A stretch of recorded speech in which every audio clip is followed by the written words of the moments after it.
This video is an audio recording of our reading group reading and discussing on the correct handling of contradictions among the people, Chapter 6, the question of the minority nationalities.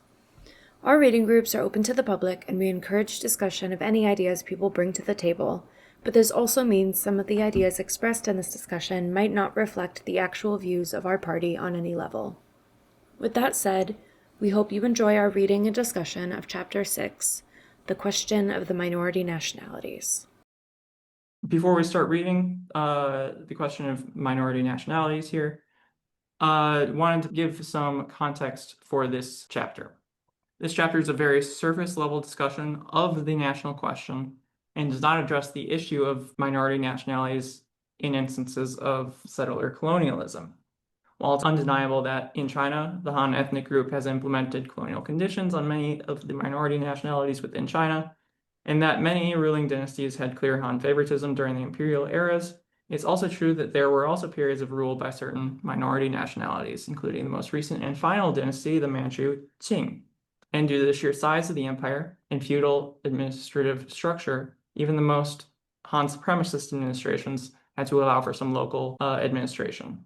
Any colonial conditions that did exist were also under the feudal economic and political structure, and therefore were nowhere near as culturally destructive nor as invasive and deep-rooted as modern European colonialism that developed side by side with capitalism. The result of all this is that today, even despite the sheer number of Han Chinese, China is a very pluralistic country with many different nations, not just the Han, seen as equally Chinese. While they still are not done dealing with the national question, they have made very good strides in dealing with it, but also, in the first place, didn't have nearly as much to do in this regard as the Soviets in decolonizing the former Russian Empire, nor as much as we must accomplish here in occupied Turtle Island, an indigenous name for what settlers call North America. While the Han can still be considered a dominant or oppressor nation in the Leninist sense, they are far less of one compared to Russians or white Americans. All of this affects how Mao approaches the question in this chapter here. So just be aware of that.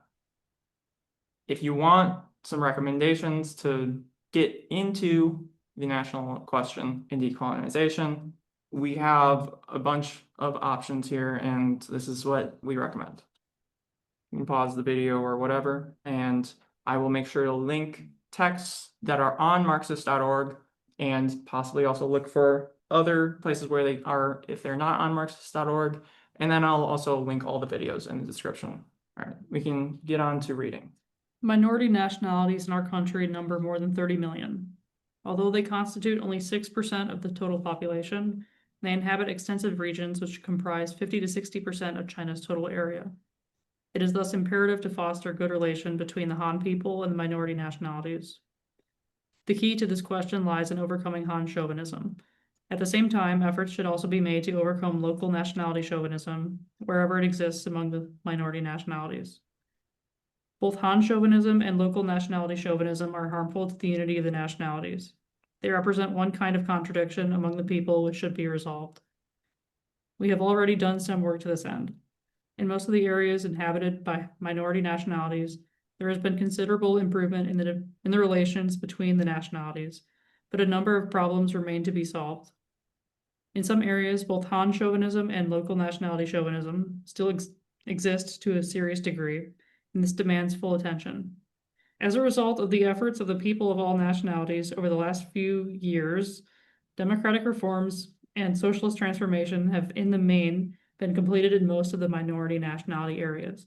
Democratic reforms have not yet been carried out in Tibet because conditions are not ripe.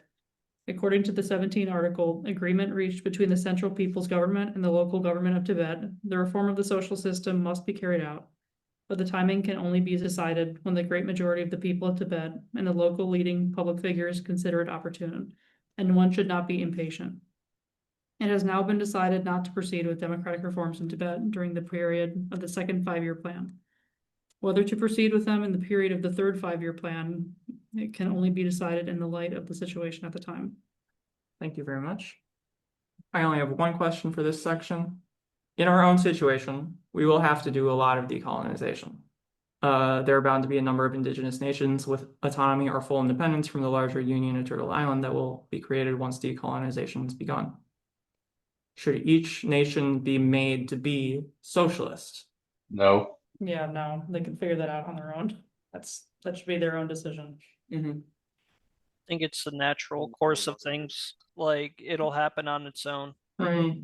I was going to say if they are in constant good faith contact with the Socialist Union of Turtle Islanders, or whatever we end up calling it, that will not like force them through coercion, but like they won't really have a whole lot of other options. And yeah, like it was said, it'll probably just handle itself. Mm-hmm. Yeah, I said, while it will be necessary for each nation to develop socialism to fully decolonize, this must come from within and cannot be forced upon them from without. Of course, indigenous Turtle Islanders are the most fucked over by capitalism out of any group, so it is unlikely any indigenous nation will want to preserve capitalism in their territory. But if there are, that is their decision to make, and they can only implement socialism on their own timetable. The larger union should only step in to ensure this really is the will of the majority of the nation, rather than a handful of elites clinging to power against the wishes of their people. That final bit is kind of how things eventually went in Tibet. Of course, in Tibet, the Dalai Lama and his fellow Tibetan nobles realized that their system of slavery and feudalism was not going to last forever. Like, they did have to agree to eventually do democratic reform, and they did not like that. Eventually, they rose up against the PLA that was in Tibet. Of course, the PLA in Tibet by that point had become, for a large part, completely made up of Tibetans. But the PLA then went in and stopped that uprising. And the majority of the people in Tibet were under slavery conditions by the Dalai Lama and these other nobles. And really, the intervention by the People's Liberation Army was very much appreciated by the vast majority of Tibetans. And they were liberated from slavery. And you can find a number of testimonies online from Tibetans who had lived under that system and just the hope that the PLA really brought with them to the people of Tibet. Hey, it hadn't occurred to me that I hadn't really heard a whole lot about Tibet in the last couple of years. Mm-hmm. Because I remember all the free Tibet stuff. And when all that was happening, I was not nearly as class conscious as I am now. Mm-hmm. So it's maybe not surprising that it's very likely that was all just, manufactured anger. Yeah. Designed to undermine. I mean, the Dalai Lama is still around. The Dalai Lama ran off to India and then was like funded by the CIA. Yeah. Nice. Mm-hmm. Yeah, it's pretty crazy. I think a bunch of the old Tibetan like nobility and like sort of it's like upper like religious class. Mm-hmm. I think a bunch of them are still in India. Yeah. Just agitating. Yeah. It's very sad. They should move on. Yeah. I'm still upset that they lost all their slaves. Yeah. I saw a video like a week or two ago about it was like a guy who went to Tibet and he just talked to a bunch of Tibetans and stuff. And he went to like a museum and it was crazy. They had like it was like basically a torture museum. Mm-hmm. Because I guess these like Tibetan nobility were just doing so much torture on their slaves. Mm-hmm. It was like skinned children. Mm-hmm. Like the most disgusting things you've ever seen. Mm-hmm. Yeah, like literally the only thing that is comparable to the slavery that existed in Tibet under the Dalai Lama is really chattel slavery. Yeah. I mean, it essentially was a form of chattel slavery.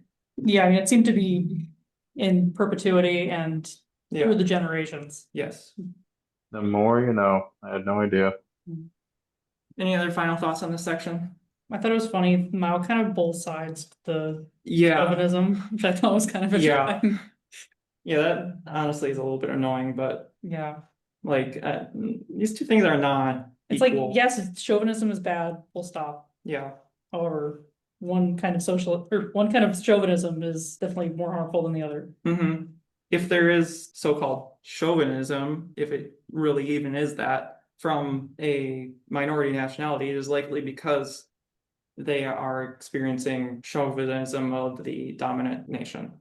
Yeah, it's probably like a reactive sort of. Yeah. Yeah. All right. Well, thank you for joining in on our discussion. I'm glad that we were able to have it. Have a good night, everyone. Good night, everybody.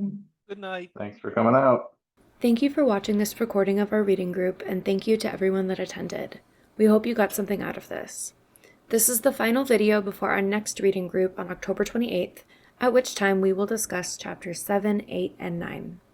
If you enjoyed this video and want to attend a reading group live, feel free to reach out to us via email at milwaukee@cpusa.org. DM us on any of our social media pages, or come say hi at any event we're attending. Our reading groups are hybrid meetings with both in-person and virtual options, and we'd love to see more of the community attend in whatever form they can. Solidarity, everyone, and see you next time with Chapter 7, Overall Consideration and Proper Arrangement.